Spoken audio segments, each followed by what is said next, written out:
Al-Parnassa ou Mammon, parce qu'il lui manque de l'argent, il se sent toujours en manque, qui peut pas, il n'arrive pas. Il veut rentrer dans le supermarché, je veux acheter sans faire des comptes. Mais qui t'es pour... T'es un roi que tu veux acheter? Non, tout homme normal, quand il achète, il fait des comptes. C'est hyper normal, c'est pas de la radinerie. Même un roi qui ne mange pas ça, Même un roi, il n'a pas le droit de manger ce qu'il veut, Nachon. Mais qui on croit qu'on est? Quoi qu'il se passe, on ne pourra pas changer. Et on voit que ça ne change pas. C'est quand Dieu il veut, ça change. Rabbi Nachman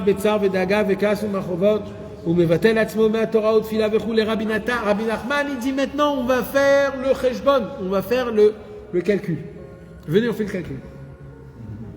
On va prendre un monsieur que, soi-disant, il a réussi dans sa vie. C'est-à-dire quoi, réussi dans sa vie? C'est qu'il a un compte bancaire bien rempli. D'accord? Rabbeinu, il dit, et cet homme-là, comme par hasard, il a énormément de plaintes. Il se plaint contre sa femme, contre ses enfants, contre son patron, contre lui-même, contre le travail, contre... Cet homme-là, avec l'argent, il est rempli de malheurs, de plaintes et de mécontentement. Et il est mort.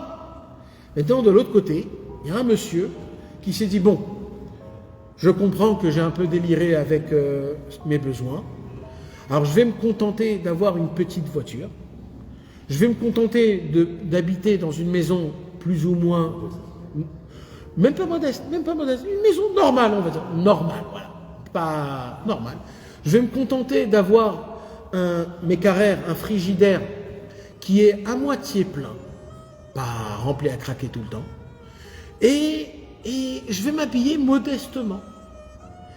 Alors il dit Rabbeinu, si tu prends le riche qui habite dans un palais royal, je ne sais pas où, en France, et tu vas prendre ce monsieur qui habite dans un HLM, d'accord? Il dit, tu vas regarder la quantité de joie, de tristesse, de soucis, de malheur, de mal de cœur qu'ils ont eu les deux. Il dit Rabbeinu, des deux personnes, celui qui a vécu mieux, c'est la personne qui a appris à se contenter de ce qu'il a. L'autre, que moi en tant que pauvre, quand je regarde l'autre et je l'envie l'autre, alors je vais t'expliquer qu'est-ce que tu envies quand tu regardes le riche.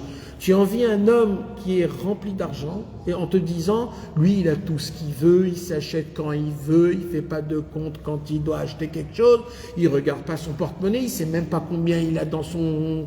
Il dit, ouais, mais cet homme-là avec tout ça, si tu regardes son ventre, il est malade tellement qu'il a des soucis. Il te fait montrer qu'il a tout ce qu'il faut, mais tu ne sais pas ce qu'il a dans sa tête. Donc, si c'est ça, est-ce que ce qu'on cherche, c'est pas juste d'avoir une vie paisible? Paisible. Pas une vie de kiff. Une vie où je peux avoir... Mes amis, le secret de la vie, c'est que j'ai mon esprit dans mes mains, que je peux manier mon esprit. Voilà. C'est ça le summum de la vie.